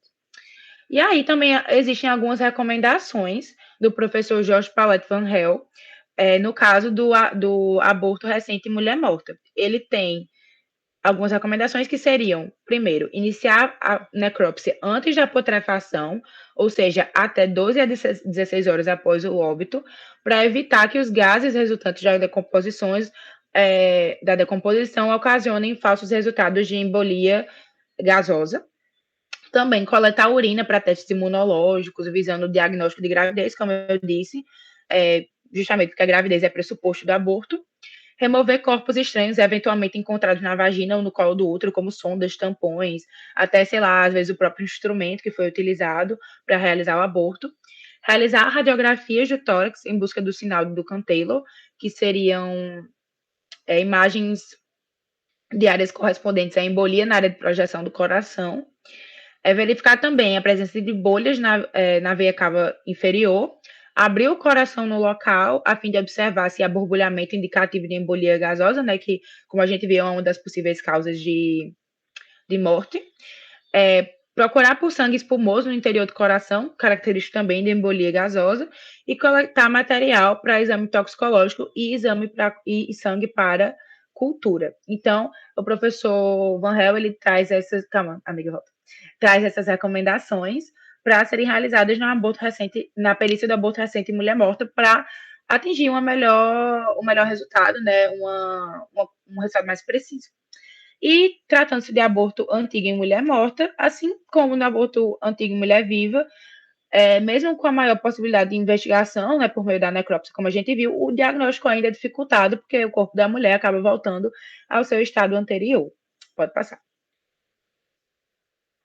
E as demais questões que a gente tem que levar em consideração na perícia, né, do aborto, além do exame da vítima, seria a exclusão do aborto espontâneo e do aborto traumático,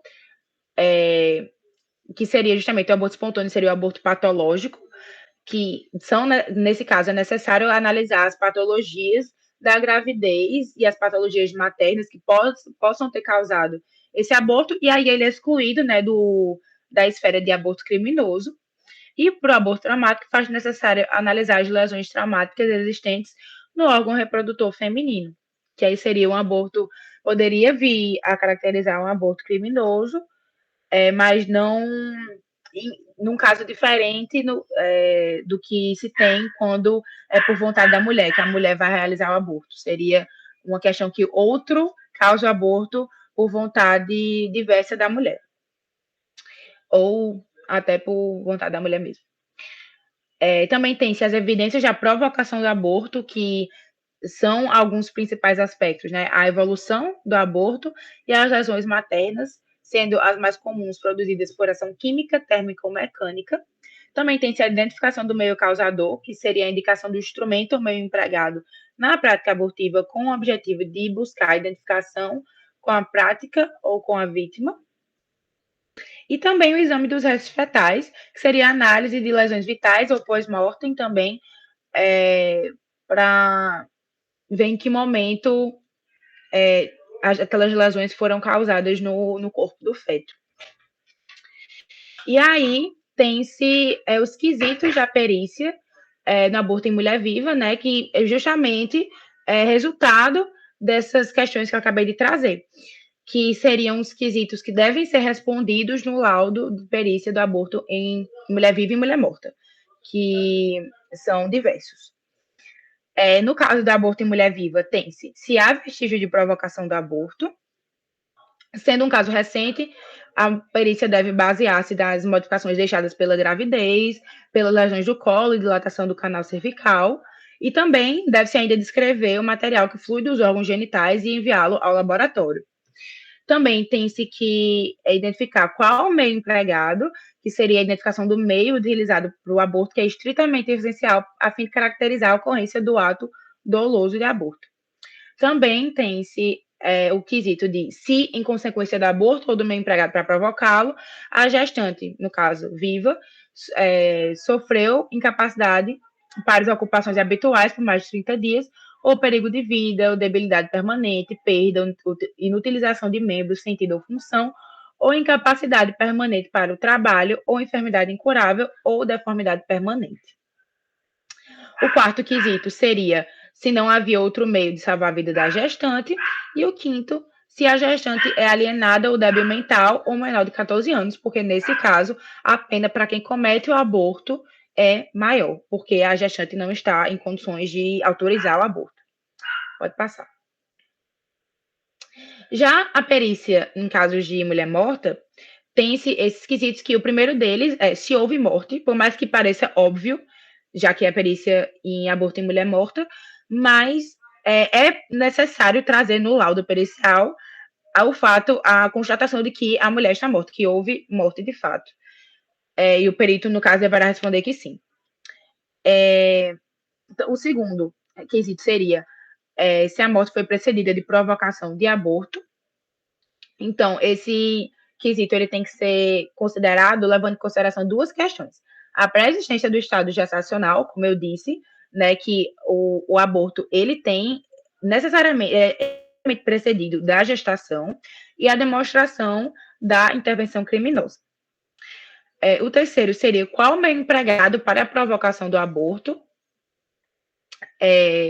que está diretamente relacionado ao quesito, né, se a morte foi precedida de provocação do aborto, justamente porque apenas com a caracterização típica da lesão, o perito poderá responder de forma segura, a não ser que encontre o meio provocador do aborto. Também, qual a causa da morte? Porque a causa mortis ela se faz fundamental na caracterização do processo em alguns casos, como o de peritonite, perfuração de ácidos intestinais e de útero, gangrenas ou septicemia, isso aí. E, por outro lado, em um caso, após uma curetagem bem feita, em que o paciente morre de anemia aguda, por exemplo, tal reconhecimento é dificultado, justamente porque, por exemplo, na necrópsia, que seria o caso, já é natural a palidez visceral, então ficaria difícil, no caso de um aborto, que por mais que ilegal, bem feito,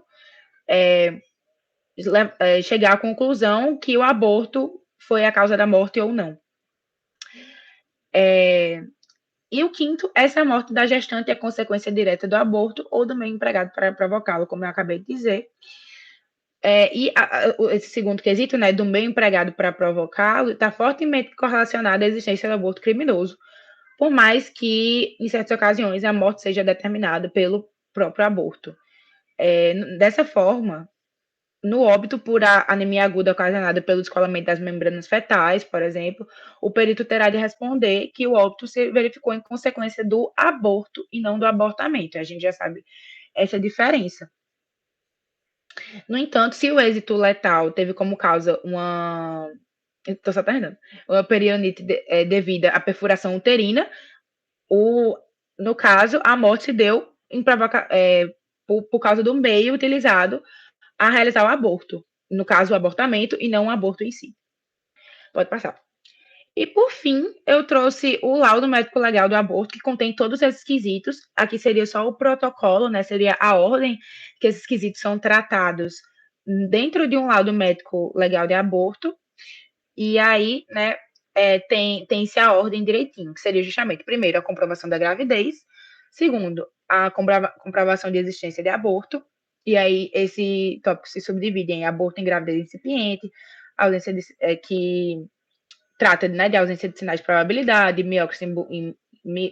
microbiópsia em mucosa uterina, também aborto em gravidez avançada e aborto em gravidez antiga. Tem-se também a necessidade de excluir a origem patológica ou acidental, como eu disse, né, que seria o terceiro quesito. E aí você exclui cada um deles, o aborto patológico ou acidental, a comprovação da prática de aborto, sendo necessário provar que foi provocado, detalhar a sua evolução, também quais foram as lesões maternas, e também provar o mecanismo causador. Também, por último, tem-se o exame de restos fetais, que se divide, que traz, né, as lesões vitais ou pós-mortem, e o exame do instrumento suspeito, caso se tenha em mão o instrumento suspeito, e também a comprovação de presença de vilosidades coriais. E aí, com isso, a gente terminaria o nosso seminário. Nós agradecemos a atenção e até mais.